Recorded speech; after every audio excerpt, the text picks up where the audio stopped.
Fala aí, galera, tudo bem? Seja muito bem-vindo aqui a mais uma aula do nosso treinamento aqui de servidores e serviços na plataforma da Voter. E hoje eu vou estar te ensinando aqui a configuração de uma VPC para você colocar servidores aí em uma rede privada virtual, tá? Isso aí é muito útil quando você tem uma frota de servidores, onde você quer configurar algum serviço, quer fazer alguma rotina, para que dados ou alguma coisa do seu servidor passe de um servidor para outro sem que ele seja exposto para a internet, tá? Então aqui na Voter nós temos aí essa opção, né, de configurar uma rede privada virtual, né? Imagine aí, por exemplo, no seu próprio computador, na sua casa, na sua empresa, né?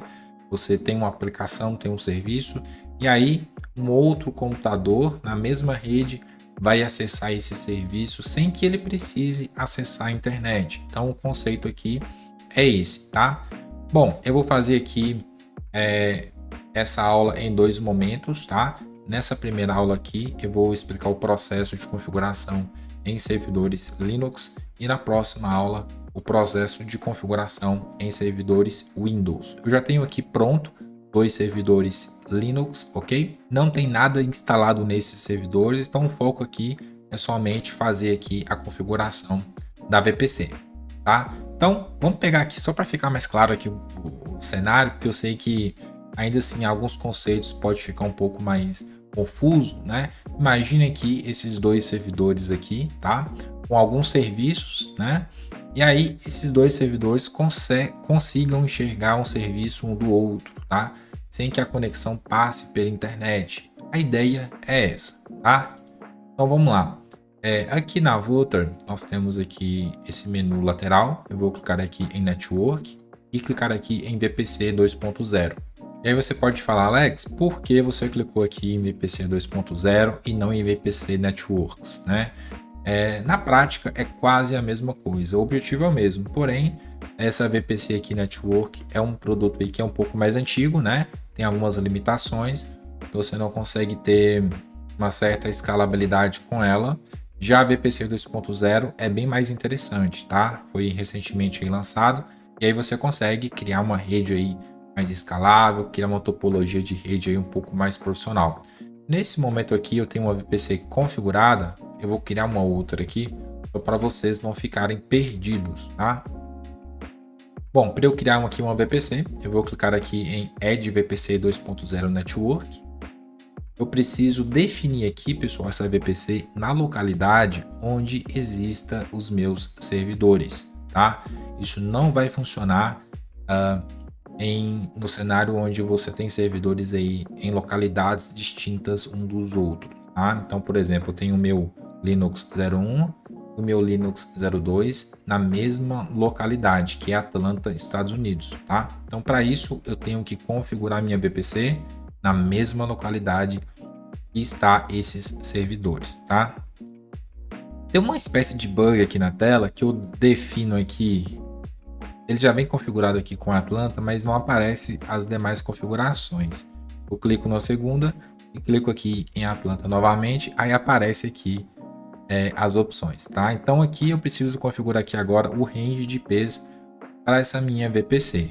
Eu posso configurar no modo automático, que é o recomendado aqui por eles, ou eu posso configurar aqui manualmente também, definindo aqui meu bloco de IPs, tá?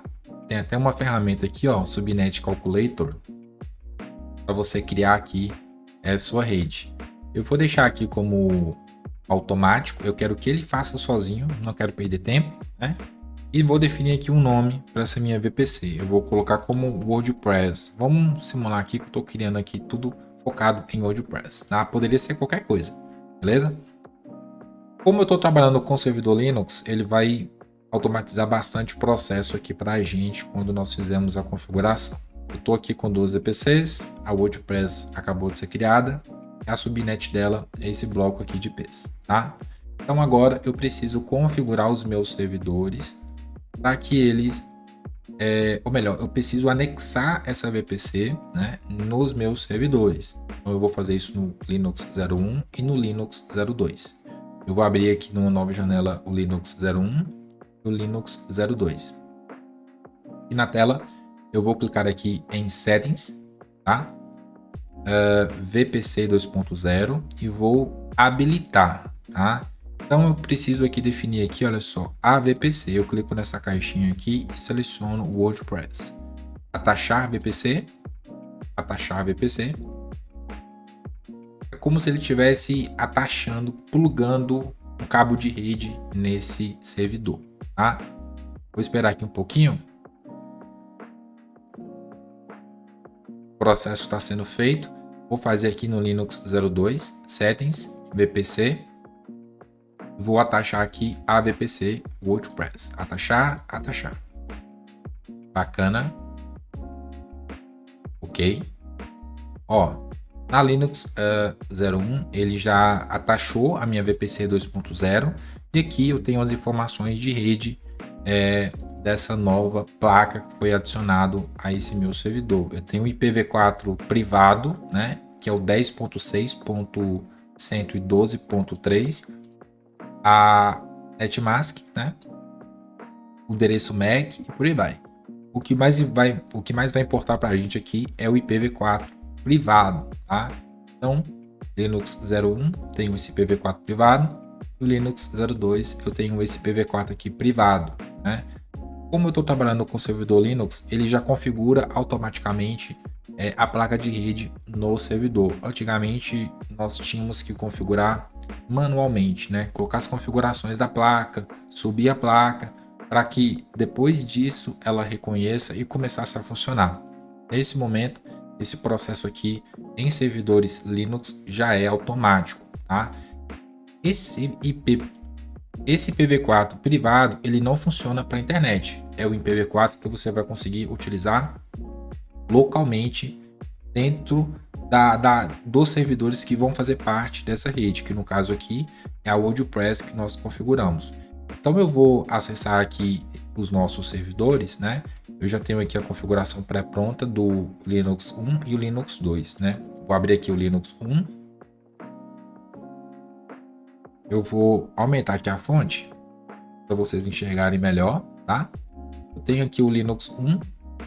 Eu vou fazer um teste aqui PADDR Show para ele poder exibir aqui para a gente as placas aí de rede, né?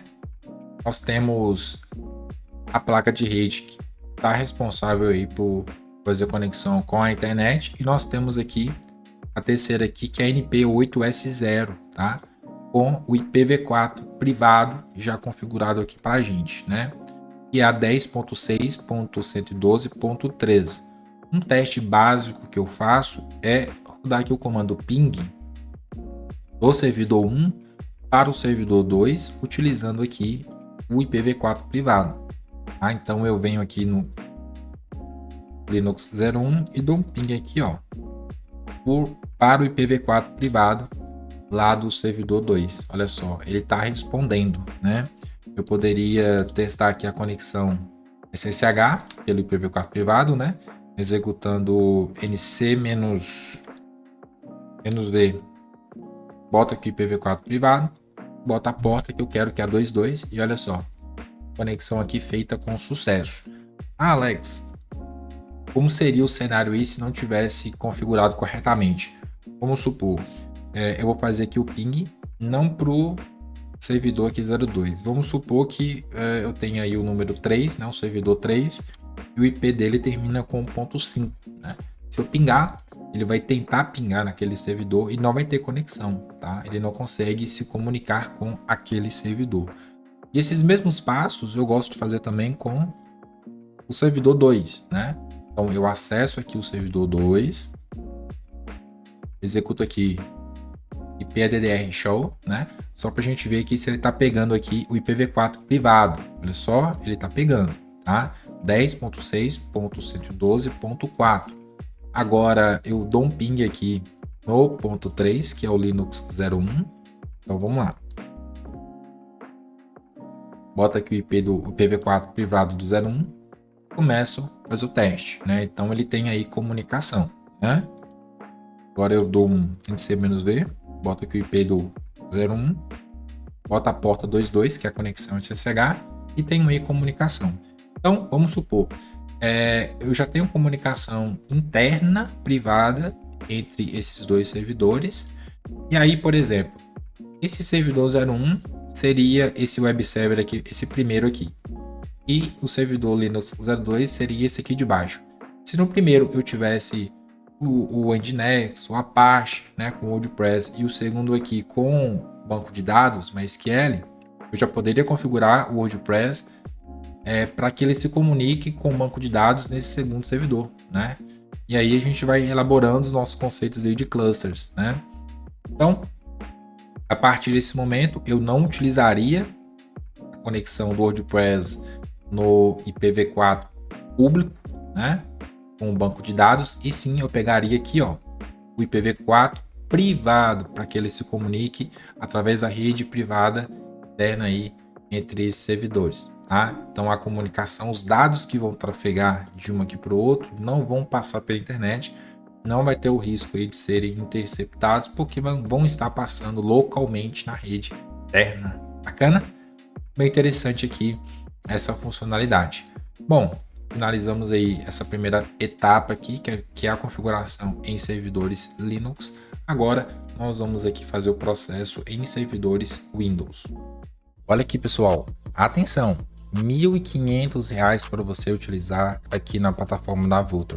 Clica no link que vai estar na descrição aqui do vídeo, faça o cadastro aqui na plataforma e ganhe na hora R$ 1.500 para você utilizar, $300 aí para você subir serviços, subir servidores, banco de dados, colocar o seu projeto aí para poder rodar. Bacana?